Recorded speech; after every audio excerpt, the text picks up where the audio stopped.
Hey there, welcome back to Three Ball Walk for our fourth edition of our Ever Rising podcast. And it's been fun. We've been talking about a lot of things.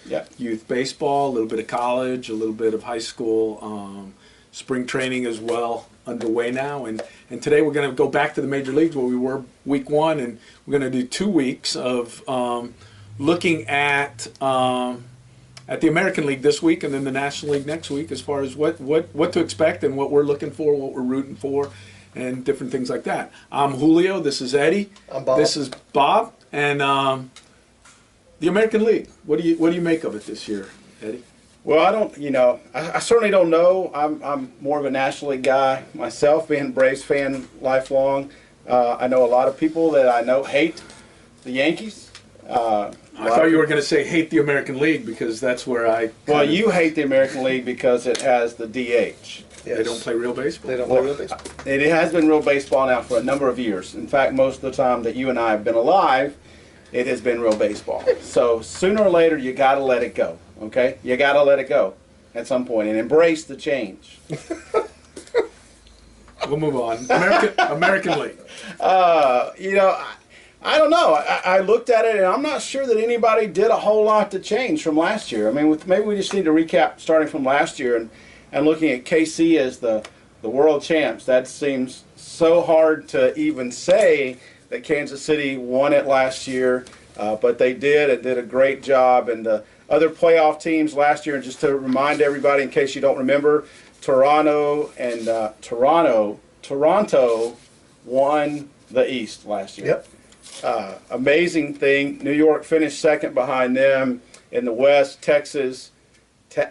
Texas won the West, and Houston was the wild card team. Wait a minute. Houston's in the National League, aren't they? See? You got to live with these changes. And Milwaukee is now in the National League. Whoa. 2 teams are in. The Brewers, but that happened a few years ago. I'm just kidding. Yeah, I know. It's so hard to understand that the Astros and Texans are both in the West. It's still amazing to me to think about. But I was always kind of weird that the Braves were They were in the West. They were in the West for the longest time, and that made no sense at all. So there you go. So the question is, can Kansas City repeat?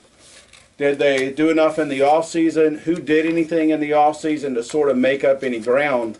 And looking at it, if you think about the free agent trades, just the free agent part, if you look on ESPN, they rank their trades, and you have to go down to number 3 to the first one that involves an American League team. Right. And that's the Red Sox, who ended up getting David Price from the Blue Jays. So that impacts 2 of those teams.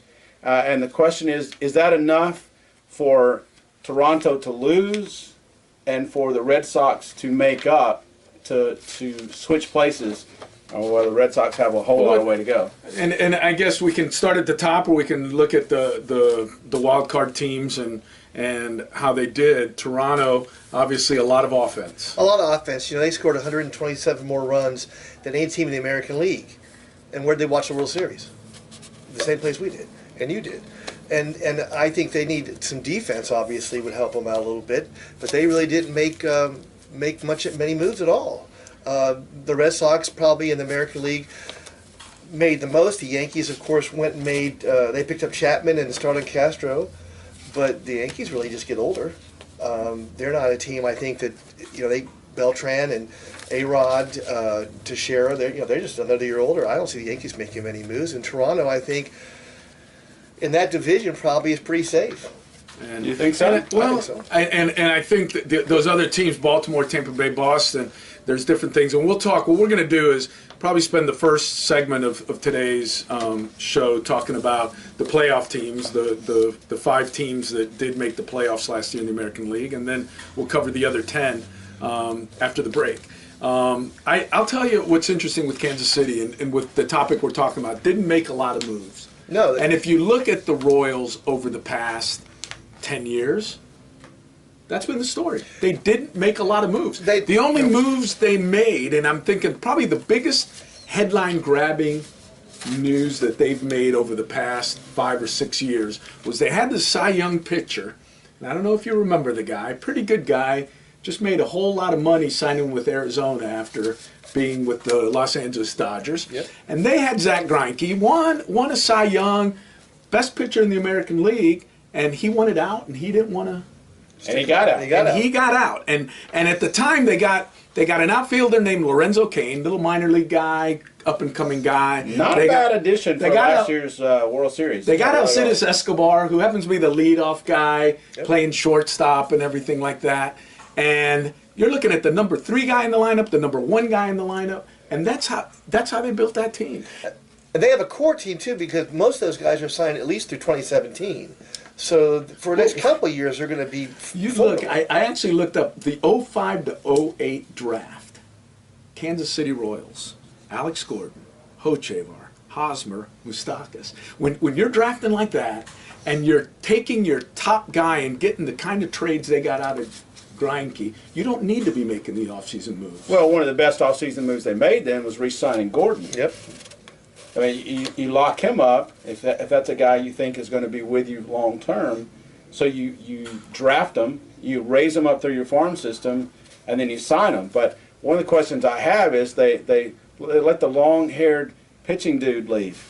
You know, it's like Wild Thing left the California Penal League, and now he's out there with the Giants, Cueto, and I don't know if it's Cueto, I don't know. Cueto, yeah. Cueto. Yeah. You know, that guy to me had the heart and the makeup to be a pitcher in the World Series, and who do you get to replace that guy in your rotation? Well, but that's what they decided to do. When we were sitting around spring training last year, obviously not here talking to you, the show didn't exist, Johnny Cueto was wearing a Reds uniform. A Reds uniform. Okay, that was a move they decided, hey, we're there, we need one guy for the World Series, and what's to say if they need that one guy for the World Series, he's not going to be available in August. That's true. Why? You know, they got what they needed out of Cueto. Got him to the World Series, pitched well there, and they move on. And that's not how they were built. And I think the fact that they got Cueto for that short time, and then, hey, but this doesn't define our team, and this isn't the way our roster's made up. And again, look at the other, who I view as the other contender. You know, Texas, you got Yu Darvish starting on the DL. He's hurt. And there's a lot of things with the Texas that, personally, I think the team to beat in the American League is the Houston Astros. Yeah. They were the wild card team. They're there. They've got the best core of young infielders in all of baseball. And again, another team like the Kansas City Royals that built from within, did an excellent job of drafting and traded off those unhappy guys that were the big salary guys and everything. And that leads us to the American League. Look at the top 2 teams. Is the free agent signings of the Yankees, the Red Sox, the Blue Jays, all that kind of stuff. Can it compete with the small market, let's draft some guys and develop? Who did the Blue Jays sign, though? That's just it. Who did they go out and get? I don't think they went and got anybody, really. I mean, it's like the Astros, you know, like Julio said, they stayed with who they had. You look at Texas, they went and got C.J. Wilson. And like you said, Yu Darvish is on the DL until who knows when. Hopefully by the first month of the season he'll be back. And the Yankees, when you talk about the Yankees, again, Chapman's not going to pitch until May because he's suspended for popping somebody, well, his wife or his girlfriend. And what do you do there with the Yankees? I like the Yankees in one aspect. I'm where this gets Mickey Mantle, but Andrew Miller has really shown himself to be a pretty good closer. Yeah. So I think they're okay until Chapman gets back. Can the Rangers last until Darvish gets back? And the other thing, like the Yankees, the Rangers are older. Fielder's older. Hamilton's older. They're all another year older. Does that Texas Heat wear those guys down this season? That's a hard thing to play out there. That's one of those things in Anaheim, or not Anaheim, but in Texas where you have the heat as opposed to Houston where you have the dome. But where you get to play inside exactly when it's not that hot. And you know, back in the day, we think about building domes to play baseball, and everybody laughed and said baseball is an outside sport. But you think about that. The teams that play in that heat have a disadvantage. Not only that, you face rainouts if you're summer thunderstorms, and so I don't know. I think Kansas City has a chance to repeat, but I'm not sure that the best team that's going to challenge them was in that top 5 last year. And one more thing, Houston also brings back the reigning Cy Young Award winner too. I mean, it's not like they don't have a pitching staff. I like Houston. Now, one question for Houston is, of course, Carlos Correa was the Rookie of the Year, and they've been waiting. It seems like forever for John Singleton to break out. Is this his breakout year in Houston? I mean, and Altuve. I mean, that young core of players they have in Houston, all brought up from within. But can they repeat again? It's one thing to have 1 year. Lots of people have 1 year. They have a great breakout year. Yep. They have phenomenal year. They have an all-star caliber year, and then the next year they're in the tank for whatever reason. They can't find a hit. They can't find the luck. The balls that were falling aren't falling. But we look at the defending world champs 2 years ago. They were the Houston Astros. They were the ones that had, boy, this team's got the chance to be good. Yep. And they're breaking it and everything like that. And those guys built on it, added some pieces in August to complete it and finished. And I think that's almost where I personally look at Houston, look at the Astros, is they're there. Now it's a matter of keeping it going. Can they add a couple of pieces?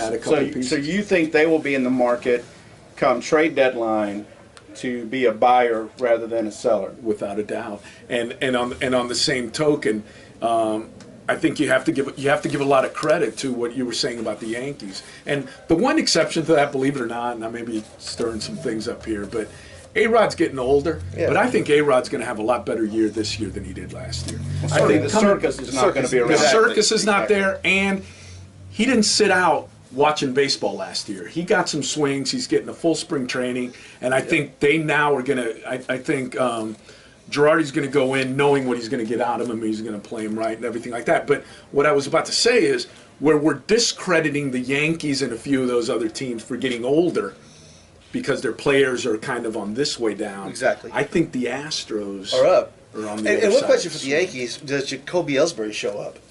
And they paid him $153 million. And I don't think he's still showing what he did in Boston. No. And it's a big thing. I mean, it's like, does he if he makes an emergence, if he not a resurrection of his career because he's still a solid player, but if he can bring it back like that, does that help boost some of those older guys up? Oh, hey, we're winning. Now we're a little more jacked up, and ready to go. And that says something about the teams and who's there when you think about players that move from one place to the other, how they're going to do. And we'll talk about two of the I think the best 2 free agents that were acquired were in a team that was in last place. And we'll look at that. And we'll look at that in a few minutes. So I'll hold off for that. But maybe the team that made the best pickup, the 2 best pickups, were 2 guys that didn't trade teams at all. With Alex Gordon staying with the Royals and signing and getting him signed. Absolutely. And then Chris Davis with the Orioles. We'll talk about. I mean, I think that was something that had to be done. It had to get those guys that were signed there. Yep. And of course, we're in Gainesville, and we always want to know how our Gators are doing there in the big leagues. And it seems like there's less this year maybe than last year. I didn't get a chance to do all the numbers, but it seemed like a few guys have been reassigned to minor league camps late, and some of those are National League guys. And we're going to talk about the Orioles more, but they did pick up Darren O'Day also. They maybe signed him. I mean, he's a Gator, right? And it's interesting, to see all the Gators when they're, how they do. And any team, any place you live, you want your guy to be there. Well, Preston Tucker's the guy that I'm wondering, is he going to be able to crack that Houston lineup, or is he going to be one of those guys that maybe is offered as a trade for somebody else to pick up another piece? But again, there's another one of those young guys with the Astros that is either going to be able to get you something, or he's going to be in there. And I think they found, watching him here, he really never had a position. All he could do was hit. And I think that's kind of what the Astros have used him for, is pinch hitting here. So and what you're saying is if there wasn't a DH, he might not have a job. He's not DHing. I know, but if that's all he can do is pinch hitting. He is pinch hitting. And there's nothing wrong with being a hitter. But when you waste a roster spot because of that, and one real thing to touch on, and then we'll take our break, and that is something you said, and I didn't want it to get away before, about the heat in Texas. And I have always found that with the heat and the rain, and when you're looking at that kind of thing, okay, 2 teams have to play in the same weather. 2 teams. And as far as, the total the summer takes, you only play home for 8 or 10 days. And the most part, the game is only 2 hours long. You're in the dugout most of the time. You're only out there in the heat for batting practice and whatnot. And the other team is as well. I remember in the 1997 World Series, we played in Miami, and then we went for games 3, 4, and 5 up to Cleveland, and it was snowing. And they're, how are the Marlins going to be able to handle the snow? Sure. Well, you know what? I don't think Alomar and a few of those Latin players that played for the Indians played in a whole lot of snow growing up. No. So it's not like something they're not used to and everything like that. Both teams have to do it. And it'll be interesting because those 5 teams, for the most part, I think we all can say, it wouldn't surprise us if any of those 5 were in it. No. The other 10, we're going to look at them right after the break. Right. Thank you, and we'll be back. Yeah, and check on the bottom. You'll see our email address on the bottom of the screen. Send us an email. Tell us what you think, and we'll get a couple of questions that people have sent in our next half. So we'll be right back. Remember to play ball. 3-ball walk.